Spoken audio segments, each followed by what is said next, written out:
fa iza jaa ajaluhum la yastakhiruna sa'atan wa la yastaqdimun.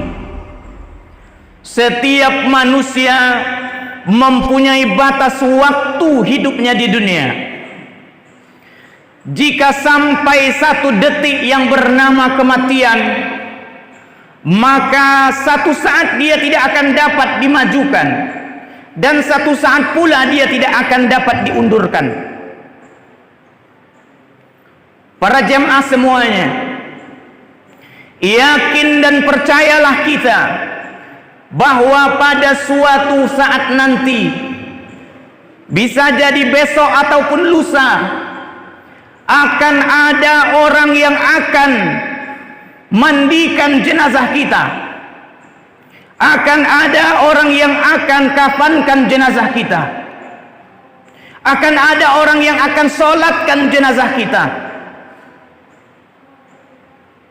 Maka kata Rasulullah SAW dalam sepotong hadis yang diriwayatkan oleh Imam Al-Bukhari daripada sahabat Rasul SAW Sa'id,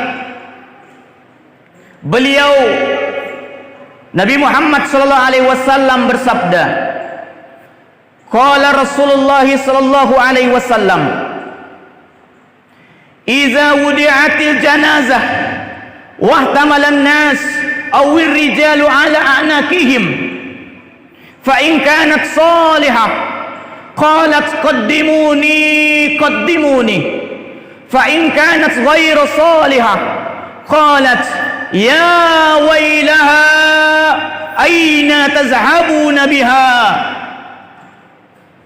Kata Rasul sallallahu alaihi wasallam menceritakan, kalaulah datang satu detik yang bernama kematian, detik yang akan memisahkan kita dari manisnya kehidupan, detik yang memutuskan kita dari kelazatan dunia, detik yang akan menghilangkan kemanisan dan kelazatan.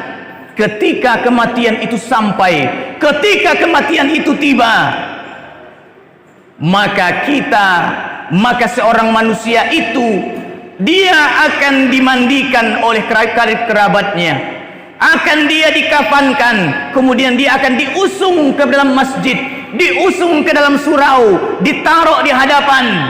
Apakah ini individu, apakah orang ini sewaktu di dunia dia mengerjakan sholat atau tidak? Sampai di waktu itu dia akan diletakkan di depan, akan disolatkan. Lalu kata Rasulullah, ketika selesai jenazah itu disolatkan, lalu dia akan diusung kepada liang lahatnya, akan diusung ke dalam kuburannya. Iza wudi'atil janazah wahtamalan nas awir rijalu ala anakihim. Ketika jenazah itu sudah berada di atas pundak saudara maranya, sudah berada di dalam keranda, akan siap diusung kepada tanah perkuburan. Apa yang terjadi para jamaah sekalian? Terdengar suara yang begitu mengerikan, terdengar jeritan yang begitu menganggukkan. Apa bunyi jeritan itu? Kata Rasulullah SAW, fa in kanat salihah, kalaulah jenazah ini sewaktu di dunia dia beramal saleh, kalaulah di dunia dia banyak beribadah kepada Allah, maka dia akan berkata, qaddimuni qaddimuni, wahai orang yang mengusungku, wahai orang yang membawa jenazahku, maka percepatlah, segeralah bawa aku ke tanah perkuburan. Mengapa jenazah ruh ini berteriak begitu ingin cepat sampai di perkuburan? Mengapa ruh ini ingin begitu cepat sampai ke liang lahatnya? Karena dia sudah tahu bahwa liang lahatnya, bahwa kuburannya adalah raudatam mir riyadil jannah, bahwa kuburannya adalah salah satu taman daripada taman-taman surga. Lalu kata Rasulullah, fa in kanat ghairu salihah, kalaulah yang diusung itu, kalaulah ya di atas keranda itu selama hidup di dunia dia tidak beramal saleh, punya waktu yang lapang tidak dikerjakan beribadah kepada Allah, maka di saat itu dia berteriak dengan sangat kerasnya. Apa teriakan ruh itu? Ya wailah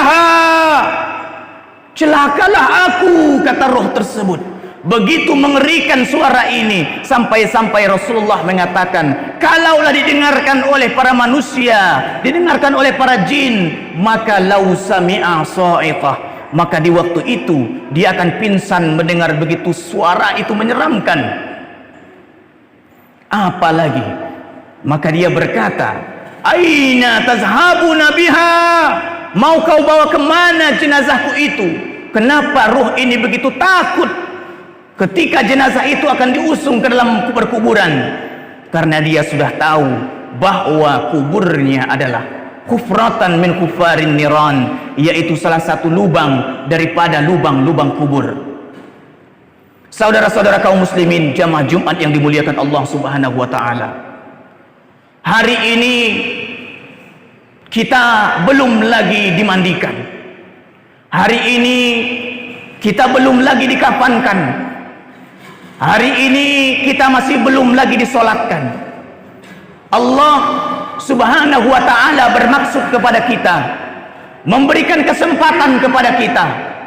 Kalaulah selama ini kita terlalai dari mengingat Allah, maka bersegeralah mengingat Allah. Kalaulah selama ini kita terlalai dari beribadah kepada Allah, inilah masanya. Mata masih terang melihat, kaki masih kuat melangkah, tangan masih bisa dihayunkan menuju rumah Allah, maka inilah kesempatan beramal soleh. Bahkan Allah Subhanahu wa ta'ala menceritakan di ayat yang lain. Apa kata Allah Subhanahu wa ta'ala? Bismillahirrahmanirrahim. Hatta iza jaa ahadumul maut qala rabbirji'uni. Ketika sampai seorang itu ajal kematiannya, ketika dia sudah meninggal dunia, sudah berada di alam kubur, maka dia berkata, rabbirji'uni ya Allah, kembalikan aku ke dunia ya Allah. Untuk apa dia ingin kembali ke dunia? Apakah dia ingin kembali bertemu dengan anak keluarganya? Tidak. Apakah dia ingin kembali ke dunia untuk menduduki jabatan yang pernah dia miliki? Tidak. Apakah dia ingin kembali mengumpulkan harta yang banyak? Tidak. Apa yang mereka inginkan? Hanya satu yang mereka inginkan, la'alli na'mal salihan fima taraktu. Mudah-mudahan ya Allah, kalau aku hidupkan kembali, ku ingin beramal soleh, amal-amal soleh yang ku tinggalkan ingin ku kerjakan.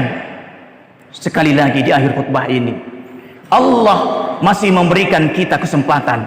Maka harta yang kita punya, ada kemampuan di hari tahun ini, maka jangan sampai kita tidak berkurban di tahun ini jika mempunyai kelebihan harta.